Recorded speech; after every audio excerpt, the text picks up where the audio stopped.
षष्ठी ने व्यवस्था तो बना दी, सूर्य पूरब से निकलेगा, व्यवस्था है, पश्चिम में डूबेगा, व्यवस्था है, नीम कड़वी होगी, सना कड़वी होगी, व्यवस्था है, आम मीठा होगा, व्यवस्था है, सब। ऐसी एक भी वस्तु नहीं है जिसका नियत धर्म ना हो। नरकों का नियम धर्म, देवों का नियत धर्म, मनुष्य सबका नियत धर्म कर दिया, मनुष्यों का में विभेद कर दिया। नियत धर्म, स्त्री का नियत धर्म अलग है, पुरुष का नियत धर्म अलग है, दोनों का नियत है, दोनों का प्रोसेस अलग है। अब पर इससे क्या होगा, जो बात मैं कह रहा था कल के प्रवचन की बात, अब ये रॉ मटेरियल तो हमें मिल गया है। बताते गौसलपुर बहुत खतरे में है, क्योंकि जिस स्थान की कीमत बढ़ जाती है वो स्थान खतरे में हो जाता है, और जिस स्थान की कीमत कम रहती है उसको कोई नहीं पूछता, पड़ा रहता है। अब गौसलपुर पूरा एरिया खनिज क्षेत्र में आ गया, और यहां इतना माल है, इतना माल है कभी भी सरकार कह सकती है गौसलपुर खाली करो, क्योंकि गौसलपुर के नीचे क्या है,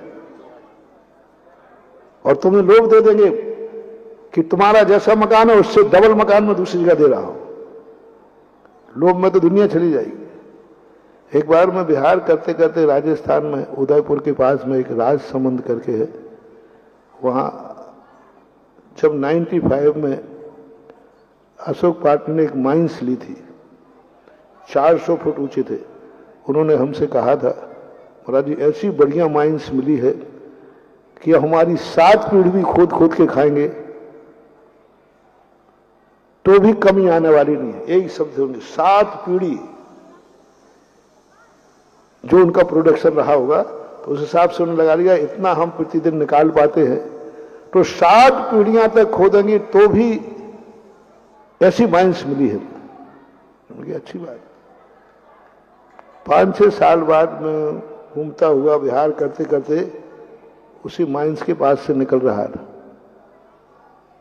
और कुछ दिन पहले ही 2 साल पहले उन्होंने एक ऑफिस बनाया था, और 5 करोड़ रुपए का ऑफिस बनाया था। और वो गए, मैंने कहा वो माइंस कहाँ है जो 7 पीढ़ियों की है? बोले महाराज 1-2 साल में खत्म होने वाली है। यानी 7 पीढ़ियों का माल उन्होंने 5 साल में निकाल दिया, और वो ऑफिस बनाई थी अभी 2 साल पहले ऑफिस बना 5 करोड़। बोले महाराज जी अब आप बिहार करो, उसके बाद इसको मिटाना है। मैंने क्यों मिटाओगे भैया, 5 करोड़ का इतना बढ़िया ऑफिस था, अभी तो तुमने बनाया है। अरे महाराज जब बनाया था उस समय ये मालूम नहीं था कि हम इतना माल निकाल लेंगे। महाराज जी मैंने 5 करोड़ का है। बोले महाराज 50 करोड़ का माल इसके नीचे है। मैं खुद ये मतलब प्रत्यक्ष की बात कर रहा हूं। 5 करोड़ के ऑफिस को मिटाने को तैयार है। मैंने क्यों मिटा रहे भैया, क्यों? बोले 50 करोड़ का माल नीचे है। आप बताओ महाराज 5 करोड़ बचाओ या 50 करोड़? आप बताओ अशोक बाबू क्या करोगे? 5 करोड़ महाराज कहां लगते हैं? मिटा दिया। ऐसे ही महानुभाव, सावधान गौसलपुर वालों। गौसलपुर की जमीन बहुत कीमती हो गई, क्योंकि यहां पर नीचे खनिज है, और तुम भी अपना मकान, अपनी जायदाद 5 लाख रुपए की है, और कोई जब तुम्हें 5 करोड़ देगा तो तुम क्या करोगे? अरे महाराज दे देंगे, अभी हाल दे, तुम खुशी खुशी खाली करोगे, और वो 5 लाख के 50 लाख देगा, तुम तो अपने आप खाली करोगे। 5 लाख के 5 करोड़। यदि प्रत्येक गौसल वाले घरों वालों को 5 लाख के 5 करोड़ मिले हैं, तो बोलोगे मकान छोड़ दोगे कि नहीं? अरे महाराज अभी कहो तो अभी छोड़ दो, यहीं बैठे बैठे जाएंगे ही नहीं। मूल्यवान हो जाता है। जब वस्तु मूल्यवान हो जाती है तो उसको खतरा भी बढ़ जाता है, क्योंकि वो अनमोल हो जाती है। तो ये चीजें तो अपन को मिल गई कि यहां खनिज है, लेकिन उससे कुछ नहीं होने वाला। नियतवाद से कुछ सुखी दुखी नहीं हो पाओगे। नियतवाद से हम मात्र एक मालिक बन सकते हैं, लेकिन आनंद नहीं लेते। आनंद है नियत से मिली हुई वस्तु का प्रोडक्शन। जो कल की बात तो याद है ना, कल ही बात, प्रोडक्शन। कमाई प्रोडक्शन में है, और प्रोडक्शन से ही उसकी वस्तु की मूल्य बढ़ेगा। इस वस्तु से कितने प्रोडक्शन हो सकते हैं, वस्तु की कीमत बढ़ा देगा। प्रोडक्शन कीमत बढ़ाएगा, वस्तु अपने आप में निर्मूल होती है। वस्तु का कोई मूल्य नहीं होता, जीव का कोई मूल्य नहीं है। कौन पूछता है जीव को?